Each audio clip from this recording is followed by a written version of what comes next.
Ben, you're kicking us off. So whenever you're ready. Wait, hold on. Let me try one more thing on this.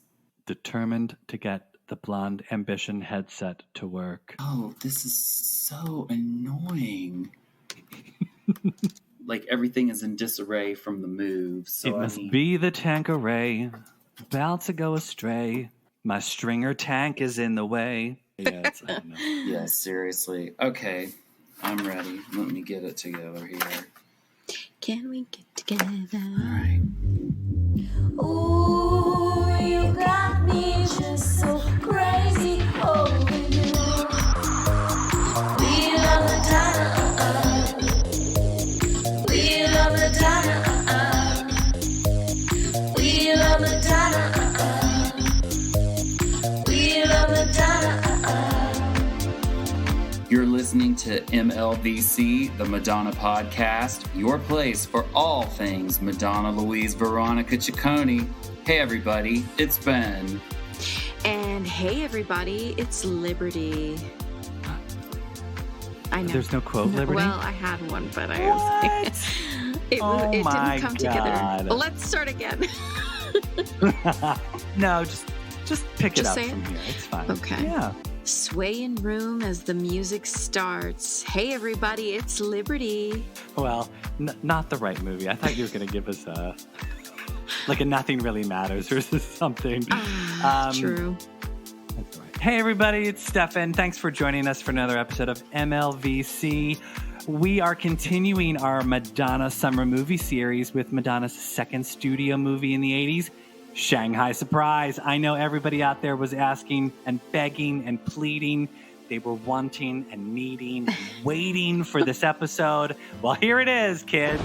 Buckle up. We're going to talk all things Shanghai Surprise today. Produced by ex-Beatle George Harrison and directed by Jim Goddard, a British television movie director. The movie is based on the 1978 novel Faraday's Flowers, which none of us have read. No. I don't think any of the people involved in the movie read it either. Nope. The story focuses on Glendon Wasey, played by Sean Penn, as a sleazy, down-on-his-luck con man struggling to sell glow-in-the-dark neckties in 1930s Shanghai. He is forced into a partnership of sorts with Gloria Tatlock, played by our Mistress of the Dark. No, not Mistress of the Dark. That's Elvira. That's Elvira. Played by our mistress of the evening, Madonna, a missionary nurse who wants to obtain a supply of opium to ease the suffering of her poor patients from the war. Wasey promises to help Gloria get hold of a stolen supply of the valuable drug. The only problem, that a lot of other people want the same stolen opium, and gangsters, smugglers, thugs, a host of upstanding Air Force recruits. Hijinks ensue. And that's our movie. We're going to have a little bit of chit-chat about the movie, about the critics' reaction to the movie, and all the tea that was going on with the drama behind the scenes. First off, Ben, Liberty, what do we think about the movie as a whole? What are your thoughts of Shanghai Surprise? Ben, why don't you go first? Well, I'm happy to go first, Liberty, largely because I'm going to be here as a slight defender of Our Lady M in this movie. I think the script and the direction deserve the derision they've gotten, but I do not think that Madonna and Sean Penn were as awful as the critics proclaimed, and I think a lot of the supporting character actors did the best they could with the script. So in rewatch, I don't think it was as horrible as legend has it. Yeah, I definitely have the same feeling. One of the producers was like, well, the book was pretty terrible, but, the script was pretty easy to write. I think that, maybe there was some background drama, some background things that really hindered the film's success story. My thought when I did the rewatch, because I think I watched it back in the late 80s when I was doing like a binge and catching up on all of my Madonna movies that I hadn't seen. I was watching the movie and I couldn't land on were they trying to be a comedy? Were they trying to be an action movie? I kind of felt like they were trying to recreate the magic of a movie like 1984's Romancing the Stone with Michael Douglas and Kathleen I think they were trying to make it be this sort of action / comedy / love story. And I don't feel like they did any one of those three all together quite well. And like you said, Ben, not necessarily Sean Penn and Madonna's fault at all, because obviously in a movie, there's so many people involved. I definitely think the script had issues, and I definitely think the direction had issues. Yeah. I think one of the reviews I had read said you could tell that the movie should have been like 115 minutes, but the movie studio like just started slashing scenes here or there because it's sort of like things felt unfinished. Scenes felt sort of like you just dropped in the middle, or they just ended at the, out of nowhere. What do you think? Is it supposed to be comedy, action, love, all of the above? What do you think, Ben? I think, to your point about romancing the stone, I would say even more so, it's sort of attempting to be the love child of Indiana Jones and the Temple of Doom and romancing the stone, because romancing the stone wasn't really a period piece. She was like a modern novelist, yada, yada. And whereas the Indiana Jones movies were heavily steeped in that pre-World War II sort of post-Depression glamour of the late 30s, glamour that was projected by Hollywood. And I feel like they were trying to do both of those things. So it was trying to be sort of like a gritty crime adventure. They're trying to capture the spirit of those kind of gritty 30s movies, but also have like that glamour element. So there's just too many things it was trying to be in the script. And it just didn't work. Yeah. And I would say for me, largely, because I am a rather forgiving person when it comes to acting and actors, and I'm very gullible. This is why I cannot watch horror movies, because I really believe Michael Myers is standing outside getting ready to come and kill you. I have a terrible track record. I couldn't watch, I think the last scary movie I watched was The Ring, and that's just a whole, anyway. Well, it's the story. It's this there's a disconnect in the flow, the storyline, where, Gloria's stuff is really, her story is just weird. It doesn't, all of a sudden she's gonna bind him to promise his that he's gonna help her by sleeping with him. So let's talk about the characters in the movie, and the acting or whatnot. There are some really quirky characters. I think they were trying to make it be this movie stuffed with a lot of memorable side characters. And I think they were definitely trying to have this relationship with Madonna's character and Sean Penn's character be these they don't like each other, and then the circumstances bring them together. I always felt it was weird that they made Madonna's character a missionary. Now, maybe that's how it was in the book, but I still felt they could have rewrote that for her to make it a bit more logical in the movie, because you do have to sort of take a leap of faith to grasp the fact that here's this missionary willing to sleep with a man just to get an illegal drug to help these patients of hers. It did seem a little strange, the setup. Yeah. And I mean, she talks about, as the character talks about, she just wanted to help people. All of her friends are doing other things, standing in a bread line and all these other types of, sort of non-helpful things. And she wanted to be a helpful person, which is admirable, of course. But I think maybe a nurse or something would have made a little bit more, it would have added to the logic of the character maybe a little bit. Yeah, except those 30s tropes with female characters are filled with people who are these odd against type fish out of water. I mean, even Willie's character in Temple of Doom is a nightclub singer in Shanghai. What? It's so bizarre, and it requires that strange suspension of disbelief that you're sort of stuck with. Okay. But you can also see where Madonna, because she played to type in Susan, And sort of also in, oh my God, what was the movie with Gambler? I just drew a complete Vision blank. Quest. Vision Quest. You could see where she probably saw the appeal of playing against type to play a missionary in a screwball adventure comedy, you know, and the sort of wink, wink, she would call it irony, even though it's not really irony, of her playing a holy person. Yeah, Yes. that's true. Who's dressed really fashionably. Yeah. I do think that I think there was an appeal to be able to work with Sean Penn, her husband at the time in the movie. Yeah. You know, and I'm sure maybe, you know, just because, you know, movies, scripts that get passed around Hollywood, this obviously was probably the only film that fit them that they could get produced and out at the time. So who knows? But big important question I have is, how the hell does the Porcelain Hand Man constantly smoke cigarettes? So the poor man gets his hands blown off by that stupid little contraption in the very beginning. The Shanghai Surprise. Yes. Ta-da! Yeah. Later in the movie, he shows up with porcelain hands, but the man is constantly smoking a cigarette. I'm like, how is he lighting the cigarettes? Are they hollow porcelain hands or are they solid? Like, are they really heavy? Like, if he's lifting up solid porcelain hands, are his biceps really enormous? They're always like that, you know, right? Like those little tiny doll hands, like, right? Yes. Yeah. I assumed it was his minions because he always has like a coterie of men running around doing his bidding. So I'm like, oh, he just has one of his dudes do it. Light the cigarette?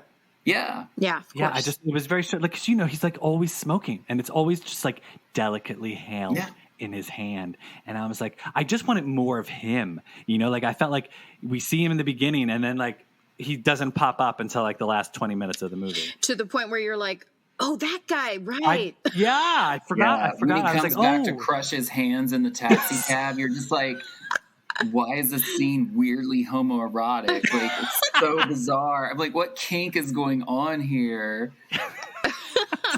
So great. That scene, I had to actually, when I was in my rewatch, that was a scene I had to rewind and watch again. I was like, what just happened? I was like, what is the screenwriter trying to work out in this? This is very odd. I had not thought of homoerotic kink. Go back and watch it again. Sadly, I'm now going to want to go back and watch that, even though I said I wouldn't. The look on Sean Penn's face is like, oh, this hurts, but ooh, maybe it doesn't. It hurts so good. Yeah, I was like, oh, maybe he really is drunk as he's filming this, because, yeah, anyway. Probably so. Well, so let's backtrack for just a second. So I wanted to talk about outfits and styling. So obviously it's 1930s, Shanghai. One of the things I loved the most about the rewatch, obviously Madonna, 1986 Madonna, flawlessly young and gorgeous, like so beautiful. The camera just is gorgeous to watch her in every single frame. I loved it.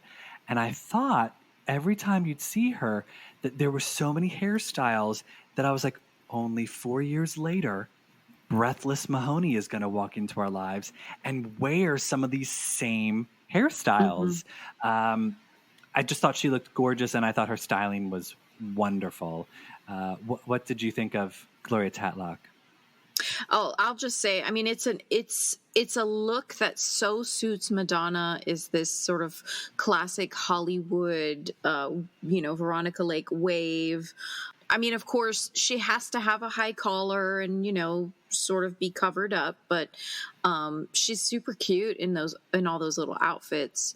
I just think, as far as her look goes, in interviews that I watched about, like at the time where she, talks about her upcoming record, it was interesting to see her say that, she was calling True Blue like she was calling it Live to Tell before it was the actual True Blue album, and thinking about how she looks in the Live to Tell video. It's just such a classic look for her. It suits her so well. Anytime she does those beautiful, blonde, the platinum wave right there just to frame her face with a side part. Yes. She just looks so amazing. Just gorgeous. Well, yeah, I thought it was like the whole like Live to Tell video, Gloria Tatlock look. It was then echoed again, sort of like in a little bit of Breathless Mahoney. Mm-hmm. We also sort of got that very Live to Tell Gloria Tatlock look in This Used to Be My Playground. I'm thinking specifically the train station look, the one where she's in the field with that gorgeous floral patterned thing and she's in the field and the wind's blowing in her hair. Yeah. So I actually did some research on this because I was thinking about, so the movie takes place in 1937 and I was thinking about Live to Tell and how she did that look after they had filmed Shanghai Surprise. But think about who Madonna, because, it's all the hats, it's the structured jackets, it's the high collared shirts with the half sleeves, all that kind of stuff. The interesting deviation there is the length of the skirts, because typically women wore longer skirts that weren't as form-fitting. But so then I had to go and look at a future, even going past Dick Tracy, because that was 40s. So it was the shorter hair with the bob and the higher waist and the shoulders with the bust versus the structured jackets that cut across with the hats. Wallace Simpson. Yeah. Almost exact same style profile as Gloria Tatlock, which I thought was super interesting. And so I had to go and look, and I'm like, she married Edward in 1937. Oh, how fun. So I was like, oh, wow, that's a full circle thing to think that she was doing that style in 86 for this movie. And then all those years later, her ongoing interest in Wallace Simpson, and it's the exact same style. And Simpson, if you go and look, didn't wear the skirt length that a lot of other women wore at that time period. So I thought that was really super interesting. Now I want to go and watch WE and see if Madonna recycled any of her Gloria Tatlock outfits in WE. Wouldn't surprise me. Because she's always pulling stuff from her own wardrobe. From the archive. That little secret warehouse. We're going to have to get Madonna outfits on that case. I want them to do a deep dive. Oh, yeah. They could probably figure this out fast. I couldn't. I was trying to cross-reference, but I was like, oh my God, there's way too many pictures to do that on the internet for my patience level. And your point about This Used to Be My Playground, she sort of had a looser version of that hairstyle because by World War II, women were using less hairspray. I remember this from my grandmother telling me about how much hairspray she used in the 30s. And then when she had to go work in the factory in the 40s, when the men all went off to the war, she started wearing less hairspray and her hair looked longer. Anyway, side story. But one last fashion note is that she was wearing that particular skirt through most of the movie, and she could barely walk in it, but then she did that fantastic sprint from the pier when she was mysteriously dry because she didn't really jump in the water. Right. Correct. But she somehow managed to catch up with him in that skirt. That was impressive. Very. She was quick. It's because she really did not accept that, okay? She does not accept that. And she had started training with Ray Kaibartis at that point, so she was getting buff and could run really fast. My goodness, your knowledge is exceptional. I was going to say, let's pause Shanghai Surprise for just 1 second. Benjamin, what is that wonderfully colored beverage that you're drinking? Oh, I am drinking some Empress 1908 gin in a beautiful purple coupe from West Elm. It's quite nice. It is. It's a lovely looking color. The coupe is pink glass, and then the drink is blue. Let's talk a little bit about the music. And when I say just a little bit about the music, that's all we're going to spend on this because so George Harrison, an ex-Beatle, wrote the title track Shanghai Surprise. I thought one of the sad things about 80s movies is they had this weird obsession with having to make songs match the exact title of the movie. We did not need a song called Shanghai Surprise. It is the song that opens the movie, and I felt like it was 2.5 minutes too long. I also felt like Yeah. some of his music was just so sluggish and melancholy. That song, Take My Breath Away, or Breath Away from Heaven, such a snooze. Oh my God.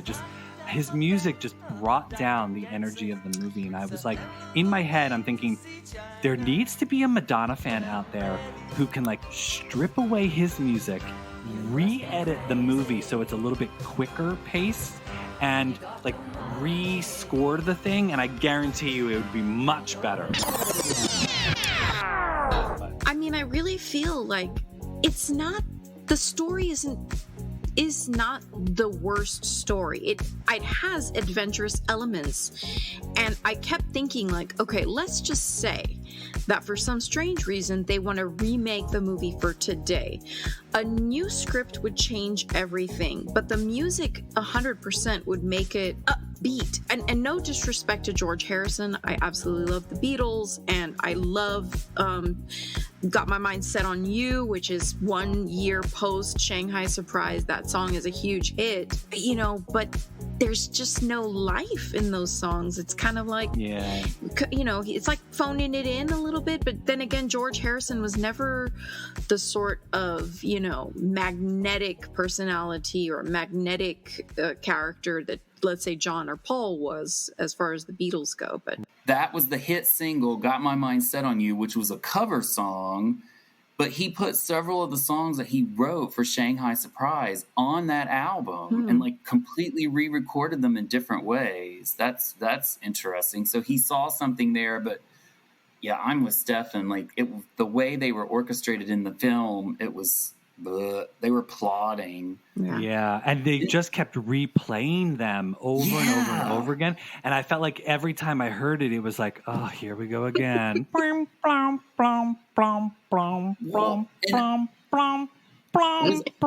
was like, oh my God. Oh my God. Was I the only one that missed that he was the nightclub singer? Yeah, I totally didn't catch that either until I watched some other the documentary. Yeah. So there, for all of you listening, if you've not seen it, there's also a little hour documentary on YouTube. You can just literally like Shanghai Surprise documentary. It's like the first one that will pop up. Mm-hmm. And it's mostly a British journalist talking about her experience being on set of the documentary and showing clips, and not much new footage comes through. The only fascinating thing I found that was part of that documentary, which you don't have to watch the documentary in order to find on YouTube, is there's a press conference that Madonna and George Harrison had to do because the movie started creating all this drama behind the scenes, and the paparazzi was stalking everyone on the movie because Madonna and Sean Penn were in a movie together, and they were a huge couple at the time. And so they did a press conference, and Madonna, again, gorgeous in the press conference, talks a little bit about her album and a little bit about the movie, and it's beautiful to watch. You should definitely queue it up. But let's talk about the drama. So the reports that were coming from the set was that Sean Penn was not in the mood to be there. This was where he was, apparently seen punching a member of the paparazzi. He was apparently throwing a chair through a window. He just was over it. He didn't want to be there. I mean, they were probably so happy they didn't have social media back then, because that shit would have been all over Twitter. Oh yeah, and I don't even know if with that sort of climate that the film could continue to be made, or it would have been like some kind of Geely or something situation. but oh God, truly, Geely. Hey, well, they just got married, so worked out okay. Can we have Geely too? I feel like the script would have gone through some sort of sensitivity read, and maybe the punch-up writer would have done a better job of streamlining the script. I don't know. There's just a lot of inconsistencies, but I'll say this. I did read that it was really cold, and we know how much Madonna doesn't like the cold. I mean, that in addition to this hounding by paparazzi or hounding by, media at the time, looking for any way to fire up Sean Penn. I don't know. The drama of the movie seems very Sean Penn of the time. And the whole thing with him having them replace the original actor from Mr. Burns with Paul Freeman, that was an interesting choice. I was like, I'm not sure how he did any better. That was such a weird character anyway. That sort of twist at the end that he picked it because he looked like him. I was like, okay, that's creepy too. Well, they kept saying that initially, he kind of reminds them of him, but I'm like, I don't see that at Faraday, all. Yeah. At all. It was just the blue eyes. I was like, oh, okay, sure. Yeah. But I think that was part of the reason why I felt there's so many little, let's say in the crochet of the film, there's so many missed, knots. There's so many missed hooks there. It's like they're making just kind of sweeping over a problem in the storyline by distracting you with this. I keep coming back to it, but the scene where she's going to sleep with him. You've got to help me. You've just got to. What are you doing? You leave me no alternative but to put you under obligation. No, you're not thinking. You're bluffing, Stan. I'm merely placing you under the obligation to continue helping me. Is this something else you picked up in missionary school? Well, go all the way. Go ahead, it won't do you an ounce of good. You're wasting your time, I'm not gonna look. Could we please get on with this, Mr. Wasey? We have a lot to do today. No, sorry, I had more fun when I had the mumps. I'm waiting, Mr. Wasey. You can wait all day, but I refuse to be put under obligation. That doesn't obligate me one little bit. Yes, very pleasant, but still not obligated. I am a man of steel.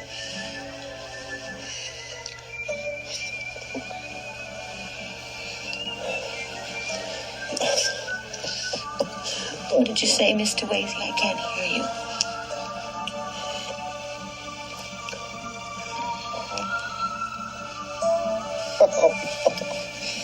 Louder, please. I'm obligated.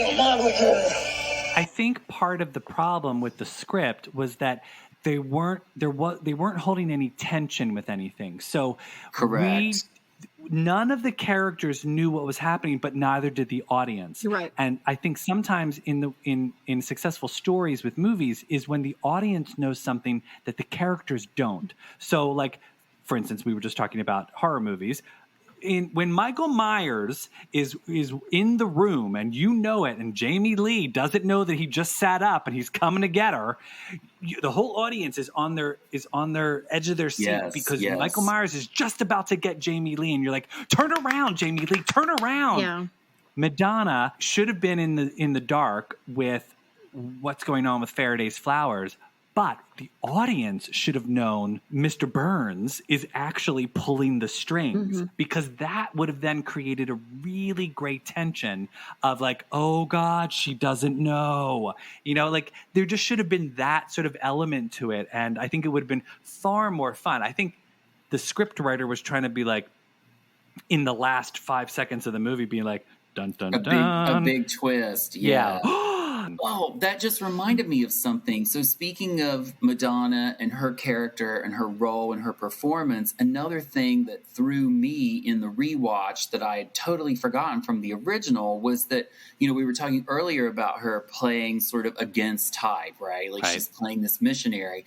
But then they get to that weird estate and she picks the lock and sort of hints at this ne'er-do-well street urchin backstory. And I'm like, oh, wait, now you're trying to have it both ways. Yeah. And that doesn't work. But I loved that moment, and I felt now see, that's something that I thought made her character far more interesting, where I was like, what if she was a double agent, where she's not actually a missionary, she's Salt, a drug dealer. Angelina Jolie, drug dealer, right? Yeah, where she's some shifty drug dealer, and she's trying to pull the, that would have been far more interesting. Where everyone in the movie was in Clue, everyone in the movie yes. is into it for their own game, and everyone's turning tricks on the side to try to make things work for them. It's all a hustle. It's a hustle. Well, she could have been Gloria Faraday, not Gloria Exactly. Tadlock. What if she would have turned out with her pretty blue eyes to be his evil sister, and then when he and like at the very end, she rips off the blonde hair, and it's like a black wig. Yes, there's so many opportunities to they were following the book, but they could have taken artistic liberties for the movie to amp up the drama. Artistic liberties. They absolutely should have, and it would have been a far successful movie, and it could have helped to get the viewer to let go a little bit of, oh, I know that's Sean and Madonna, and I know that they're actually married, and and I'm supposed to believe they don't really know each other, so I'm faking it that I buy into this sort of as a viewer. Right. Well, what if? And so then there could have been a double twist. What if Madonna's drug dealer character and Sean Penn were actually in on it together, but they fake that they don't know it so they can con Mr. Burns into thinking that they don't know each other. And see, this would be far much more better. Okay. Netflix needs to reboot this. I think for cultural appropriation purposes, we cannot probably call it Shanghai Surprise again, because some of the horrific cultural atrocities that were happening in that movie, I was like, oh my God, how was this okay to say even in the 80s? It wasn't. I think that's terrible. Part of why it bombed. Yeah. It was just not right. And but I think we could maybe Cincinnati Surprise or something, I don't know, let's set it in Appalachia. We move it somewhere else. I was going to say, there you go. Why don't we make the flowers meth, and then we'll take this to, somewhere in the Ozarks. Wait a minute. Oh, wait, no. That story already exists. That's already been done. Julia Garner, the Madonna movie. Another there you go. Circle. It all circles back. There we go. It circles back. Well, speaking of Mr. Burns, I thought it would be fun to do a little reenactment of a scene from the movie just for shits and giggles. We're going to all play characters. So, Ben, refill that drink, and Liberty, readjust yourself a little bit. We're going to have Liberty play Gloria Tadlock, obviously, Madonna's character. Ben is going to play Glendon Wasey, Sean Penn's character. And I am going to play Mr. Burns and a random man who has, I think, one line in this scene. This is the very first scene that you see with Gloria, Mr. Burns, and Glendon Wasey. And we're going to do our very best to give you all a wonderful cinematic experience. I should feel like I should do a voice for Mr. Burns. Miss Tatlock, I think we found our man. Mr. Burns, you can't be serious. If he can be of help, we'll use the devil himself. What about my wallet? There was a wallet in this jacket. No money, no ride. You stole my last $10, you thieving pirate. Sir, can we be of any assistance? Yeah, you got a torpedo handy? Look at that. He didn't even finish the nipples on my little sweetheart. The helping hand aids many a weary traveler, Mr. Wasey, Glendon Wasey. We can't help but sympathize with your predicament, Mr. Wasey. I believe your ship is due to leave on Thursday. How would you like to earn your fare? Sorry, I'm not cut out for the soup kitchen, thanks. Well, all you have to do is make a few inquiries for us. Yeah? Why me? You speak Chinese with such flair. Yeah, a lot of good it does me. I might as well quack. We're anxious to contact a rickshaw puller. I've absolutely no aptitude for... Is he British? I feel like I should be doing this. feel like I should be doing a faux British accent. Well, doesn't Paul Freeman have a fake British accent? Is it fake? Like Okay, all those 80s roles? Yeah. I am stunned. Okay. I feel like I've been doing the wrong accent for him. Sorry, I'll do my best to faux British. Okay. We're anxious to contact a rickshaw puller. That's terrible. Are we going to be able to finish this? I'm not absolutely sure. No aptitude for the native language, and Miss Tatlock's only been here a few weeks. The boy was barely able to scratch his father's name on the paper. Can you make it out? Wu Chin Shay. You see, Miss Tatlock, I knew we picked a winner. You know, people don't talk cheap here in Shanghai. I'm going to need a bankroll. Whatever you need, Miss Tatlock will provide. Not that we don't trust you, of course. But a person free of financial responsibility can perform much more efficiently. What is that? Amy the Killer. I bought 100 gross of these babies in Canton. They'll eat them up in L.A. They glow in the dark. As a matter of fact, they're glowing in my crates right now. Hey, how would you like to come into the shadows with me and have a peek, baby? It's perfectly bright enough as it is, thank you. You know, I'll tell you something. There's probably 10,000 rickshaw boys in Shanghai. I'm gonna need a miracle. Oh, you forget my calling, Mr. Wazy. I believe in miracles. Time progresses, the scene changes. Right. Loan me 10 cents, ma'am, will ya? I'm dry as a bone. Absolutely not. I do not approve of drinking. Look at me, I'm shaking. I can't be any good to you like this. You're wasting your time, Mr. Wazy. What about rice? You don't have anything against rice, do you? I haven't eaten in 3 days. Very well. Thanks. Rice wine. Look at that. Steady as a brain surgeon. I have something to say to you, Mr. Wazy. I do not intend to be made a fool of. You are flippant, facetious, and I suspect sorely lacking in moral fiber. However, I am duty-bound to Mr. Burns to work with you, and I shall try. We've made a deal, you and I and he, and I expect you to live up to it. Do I make myself clear? You don't like me much, do you, ma'am? Well, maybe after you get to know me a little bit, what do you think? I think there's very little chance of that. I expect our association to be an extremely brief one. 20 minutes max. Right before I fall into a chicken or a duck coop or chicken coop. She thinks they're chickens. Well, good job, kids. That was. Do they fall into the fish, don't they, in the ship? They get thrown into the fish. She falls into the duck poo, yeah. Yeah. Now I'm here with these chickens. Just a bunch of chickens. Mr. Wazy, I release you from your obligation. You mean no more China doll, no more Faraday's flowers, nothing? Absolutely.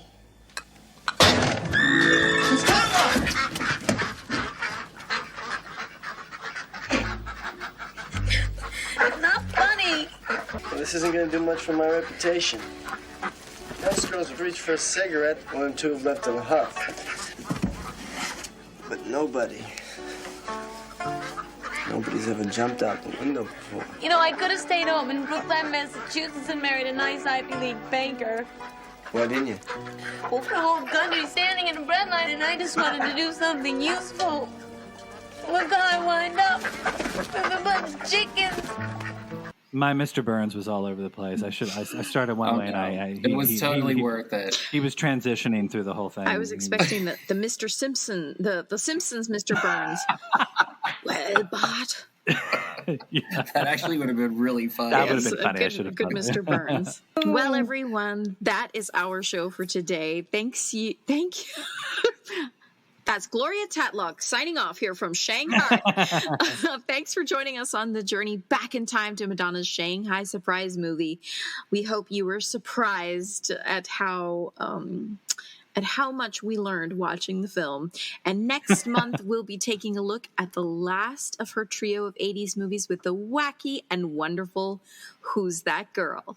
So make sure to be on the lookout for that. Yes, I'm looking forward to Who's That Girl simply because that's There will be a high point, yes. one of my favorite Madonna movies. I never tire of talking about Who's That Girl. Yeah. But thank you, too, for taking on the challenge of rewatching Shanghai Surprise. I had not seen it in quite some time, and it was fun to sort of go back in time because it is a very 80s movie for sure.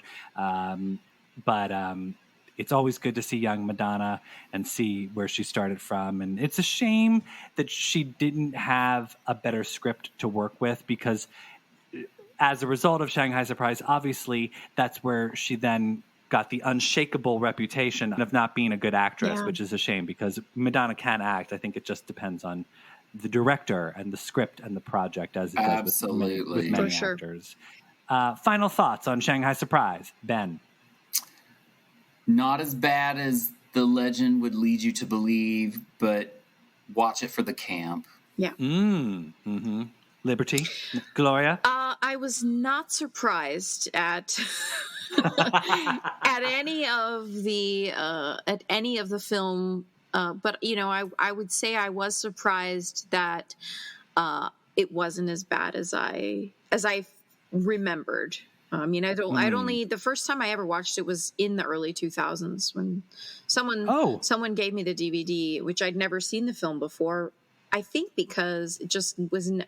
I was a huge Romancing the Stone, Indiana Jones fan, but Shanghai Surprise just kind of flew right by me, even though it was a Madonna film. But I also loved Desperately Seeking Susan so much, and Who's That Girl? So I was never into it with Shanghai, but I'm telling you, let's look at the three of them right now. The two ones that you mentioned, Desperately Seeking Susan and Who's That Girl, kick-ass soundtrack. Yeah, that's true. No surprise, crappy soundtrack. So the music definitely plays a huge part in a success of a movie, and George Harrison did not have that. Yeah. So sorry, Beatles. It also plays into her investment into the project, which Correct. matters a lot. I'm shocked they didn't write a scene where Gloria Tatlock got dragged up by George Harrison at the club and had to sing To Woo Glendon Wasey. Seriously, people, a duet Netflix, with George call Harrison me and in. Madonna. Call me up, huge. Netflix. I'm ready to write the Cincinnati Surprise for you. I'm here. Yeah. I can also be. I am also fine to cameo as a faux British Mr. Burns. Yeah. And remember, everyone, you can find us on Instagram and Twitter at MLVC Podcast. You can also donate to the podcast. Sorry, I'm just thinking of how terribly I did Mr. Burns. You can also donate to the podcast on Venmo at MLVC Podcast, as well as become a subscriber on Patreon. Help keep those bad characterizations coming along. Patreon.podbean.com/MLVC Podcast. Until next time, me and my faux Mr. Burns are going to go. Liberty, Ben, thanks for taking the time. Absolutely. I'm just going to go have a little opium to ease my... Oh, jeez. You're going to wake up 3 days later in a bush out back from your house. It's okay. It's all right. It's fine. Your kids are going to be like, Mom, we were at school. Where were you? It's summertime. I can do what I want. Just sweat it out. Stay cool, kids. Bye. Mr. Wasey, would you please conclude this transaction?